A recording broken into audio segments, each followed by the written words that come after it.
की कवायद। क्या इन पार्टियों ने कंजर्वेटिव मुस्लिम लीडरशिप को उनकी पॉलिटिक्स पर वीटो का अधिकार दे दिया है क्या? I am repeating my query in a very straight away manner. Do these parties, the Congress party, the Samajwadi party, the leftist party, have given a veto to the Muslim radical clergy to have a veto on their politics? ये देश के लिए बहुत गंभीर सवाल है. इसकी हम भर्त्सना करते हैं. ये ठीक नहीं है. इसे देश की एकता कमजोर होगी. अरे जो गरीब मुसलमान हैं उनके विकास का प्रयास किया जाना चाहिए. आप देख रहे हैं कि मोदी जी की सरकार सबका साथ, सबका विकास, सबका प्रयास में क्या मुसलमान गांव में सड़कें नहीं पहुंच रही हैं क्या? वहां बिजली नहीं पहुंच रही है क्या? सब जगह जा रही है. वोट दे या न दे. तो ये हम बहुत भर्त्सना करते हैं. Mister Rahul Gandhi, will you speak up? Rahul Gandhi ji, आप क्या मिस्टर अपने जो उप मुख्यमंत्री हैं डी शिव कुमार, उनकी टिप्पणी पर आप कोई टिप्पणी करेंगे क्या? आप देश को क्लैरिफाई करेंगे कि कांग्रेस पार्टी संविधान को नहीं बदलेगी अपीजमेंट के लिए? बीजेपी की ओर से हम स्पष्ट पूछना चाहते हैं. राहुल गांधी, कांग्रेस के अध्यक्ष, सोनिया जी, आप देश को बताएं कि जब रिलीजन बेस्ड रिजर्वेशन परमिसिबल नहीं है तो इसके लिए आप संविधान को नहीं बदलेंगे. ये देश जानना चाहता है. क्योंकि डीके शिव कुमार एक शुरुआत है. कांग्रेस पार्टी का हिडन एजेंडा है कि संविधान को बदलेंगे वोट के लिए. और जो बजट आया है कर्नाटका में, उसका तो डिटेल्स आपके सामने चर्चा हुई है. क्या क्या उसमें फैसिलिटी दी गई है. मित्रों, मुझे 2-3 मुद्दे और उठाने हैं, वो जुड़े हुए हैं. ये दलित मुस्लिम और दलित क्रिश्चियन क्या होता है? बार बार कर्नाटका में इसकी चर्चा होती है. ये रंगनाथ मिश्रा कमीशन मनमोहन सिंह की सरकार ने बिठाया था. उसने कहा था उनको आरक्षण दो. सच्चर कमेटी ने कहा था मुस्लिम, तो उस पर हमारे श्रीमान मनमोहन सिंह बोले Muslim the first right over the national resources. एक बात आप जान लीजिए, आज मैं चाहता हूं कि पार्टी की ओर से स्टैंड हम स्पष्ट करें. दलित मुस्लिम की जो बात होती है, तो जब भारत का संविधान बना तो हमारे संविधान निर्माता अंबेडकर जी हों, सरदार पटेल हों, नेहरू जी हों, डॉक्टर राजेंद्र प्रसाद, मौलाना आजाद समझते थे कि दलितों के साथ जो अत्याचार हुआ है वो हिंदू समाज की कुरीति है. इसलिए वो सिर्फ हिंदुओं को ही मिलेगी. जो कॉन्स्टिट्यूशन शेड्यूल कास्ट ऑर्डर है 1950 का, उसमें लिखा हुआ है it shall apply to Hindus.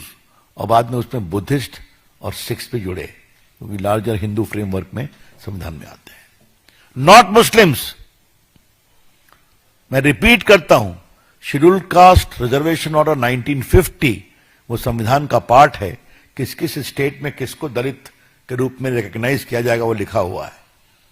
वो सिर्फ हिंदुओं के बारे में लिखा हुआ है. आप जब दलित मुस्लिम की बात करते हैं तब तो आप इन्हीं के अधिकार को छीनेंगे ना, इनका कोटा छीनेंगे ना.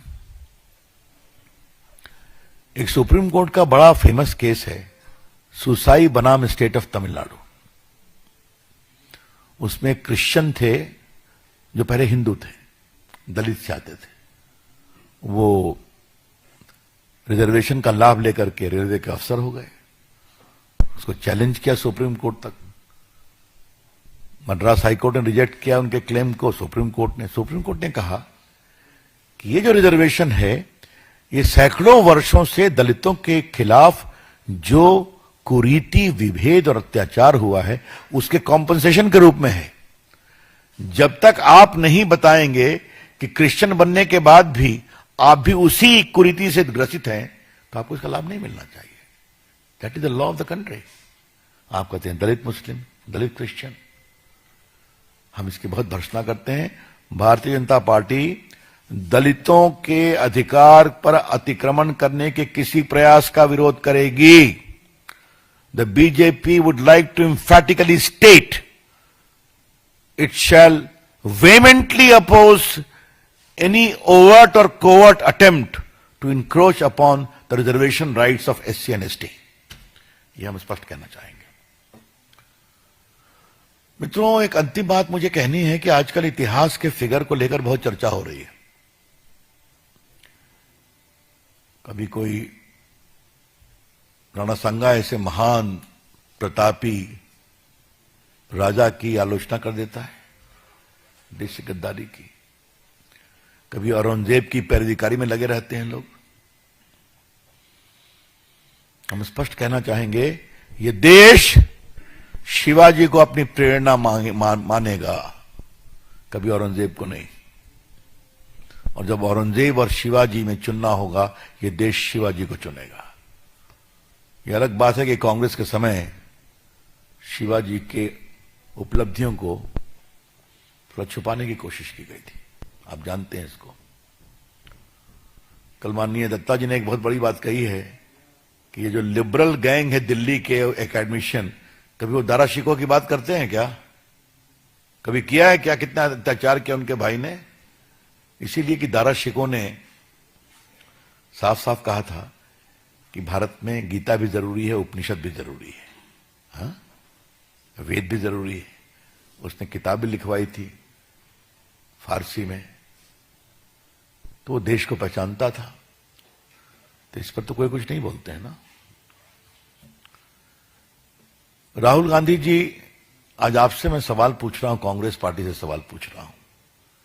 औरंगजेब बनाम शिवाजी के ऊपर जो विवाद चल रहा है, उसमें आप कहां खड़े हैं? The BJP would like to straight away ask Mr. Rahul Gandhi and Congress party as to where they stand in the ongoing controversy with regard to the legacy of Chhatrapati Shivaji Maharaj and Aurangzeb. Congress party इसका जवाब दे। हम जानना चाहते हैं और देश भी जानना चाहता है। इस पर आपकी खामोशी से काम नहीं चलेगा। कांग्रेस पार्टी का एक बहुत जबरदस्त तरीका रहता है, कन्वीनियंट साइलेंस, सहूलियत के अनुसार शांति, चुप्पी। ये नहीं चलेगा। देश इस कंट्रोवर्सी, विवाद, ये सवाल है विरासत का, ये सवाल है भारत की परंपरा का, ये भारत की सांस्कृतिक एकता का। That's all friends, I am open two questions now. Yes, उस पर आता हूं महाराज। अभी इतना लंबा विषय बताया, इस पर नहीं कोई सवाल पूछना है आपको? इतने सवाल मैंने पूछे। Any question on this? Yes निष्ठुला।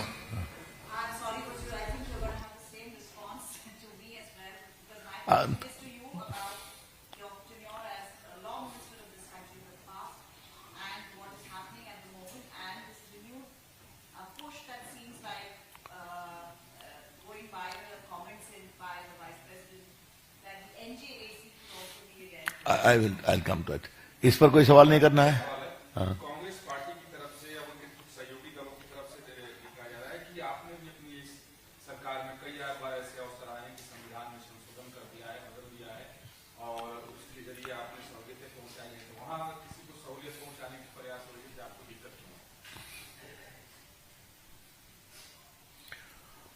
Congress party के लोगों ने लगता है लिखना पढ़ना छोड़ दिया है क्या विकास बाबू? संविधान के अंतर्गत ही संविधान को संशोधन करने का अधिकार है ना, आर्टिकल 368 में 2/3 बहुमत से हो सकता है, लेकिन वही हो सकता है जो परमिसिबल है। जो संविधान की इजाजत नहीं देता उसको आप कैसे करेंगे? तो ये तो बहुत सोचना ही। इसलिए मैंने कहा, आज सवाल उठाया है कि कांग्रेस पार्टी अपनी स्थिति स्पष्ट करे। हां, हमने किया, गरीबों के लिए किया, आपको बताया कि जो अगले समाज के बहुत गरीब लोग हैं उनके लिए हमने लाया 10% रिजर्वेशन, आर्टिकल 16 ने ऐड किया, तो सभी उसका समर्थन कर रहे थे, सभी पार्टियां की थी, उसमें कोई दिक्कत कहां है?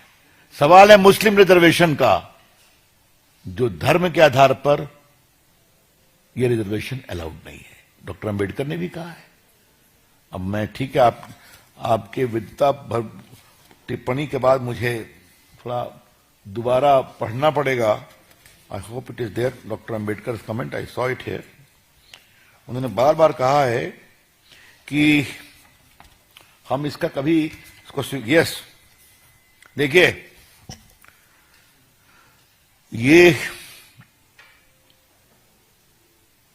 उनके स्पीचेस वॉल्यूम 17 पार्ट 3 में पेज 418 पर 27 अक्टूबर 51 को दिया गया है. Just see the leader of Congress Party, Pandit Nehru. He has delivered 2,000 speeches during the last 20 years, but he has never spoken about the welfare of scheduled caste even once. From this you can judge what sympathy Congress Party can you have for our people. I do not want Muslims should be neglected, but I do want that Muslims should not enjoy at the expense of other communities. ये doctor Ambedkar का comment है. और ये और आपकी जानकारी के लिए ये उनके स्पीचेस का फाउंडेशन बना है. यह कलेक्शन डॉक्टर अंबेडकर फाउंडेशन में प्रकाशित किया गया है, जो सोशल जस्टिस विभाग के द्वारा चलता है. Any other question?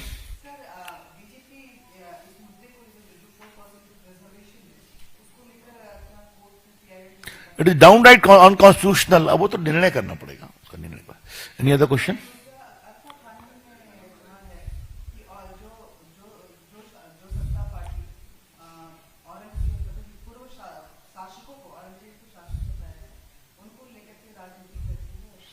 ये कौन है ये? चलिए, अब उसको मुझे कमेंट नहीं करना है. हाँ, और कोई सवाल? Yes, you are asking something, tell मी.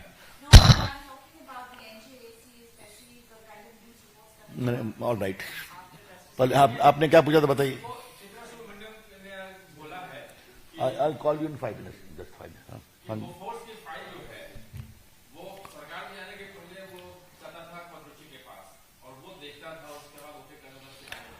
ऐसा है, चित्रा जी ने बहुत बड़ा काम किया था बोफोर्स को एक्सपोज करने में. हम उनका अभिनंदन करना चाहेंगे.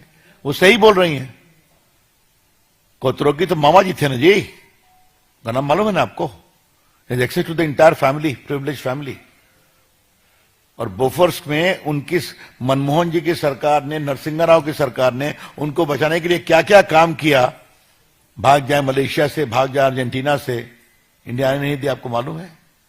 ये तो सारी कहानी मालूम है कि भारत सरकार कांग्रेस पार्टी की जब थी, उसने पूरा संरक्षण दिया.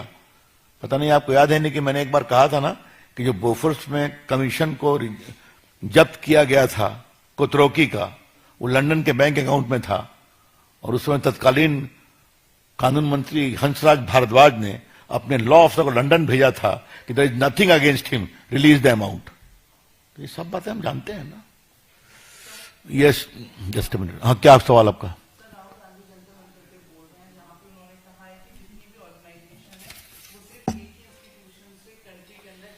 अब उनका पूरा भाषण सुन के बोलेंगे. राहुल गांधी के एक लाइन पर टिप्पणी करना जरा कठिन होता है. उनका भाषण आप दिखा दीजिएगा तो फिर जवाब दिया जाएगा. Well, as regards the particular instance you are talking about, it is certainly a matter of concern. All of us know it.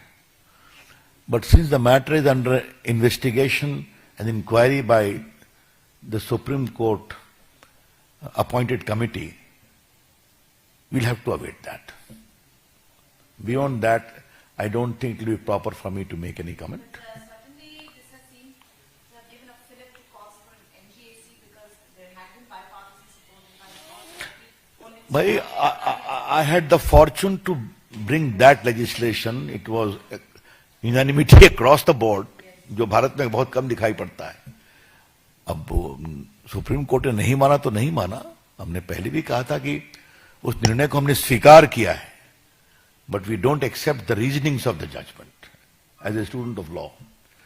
But that past is past. Today the judgment is we accept. But having said that, I must very emphatically state to you and to all of you that we respect the independence of judiciary. And the judiciary has done a commendable job in preserving the tenets and fundamentals of our Constitution. That's all. Thank you. Congress calls for the repeal of Amendment to Data Protection Act. As a former Minister of Electronics and IT, what's your take on it?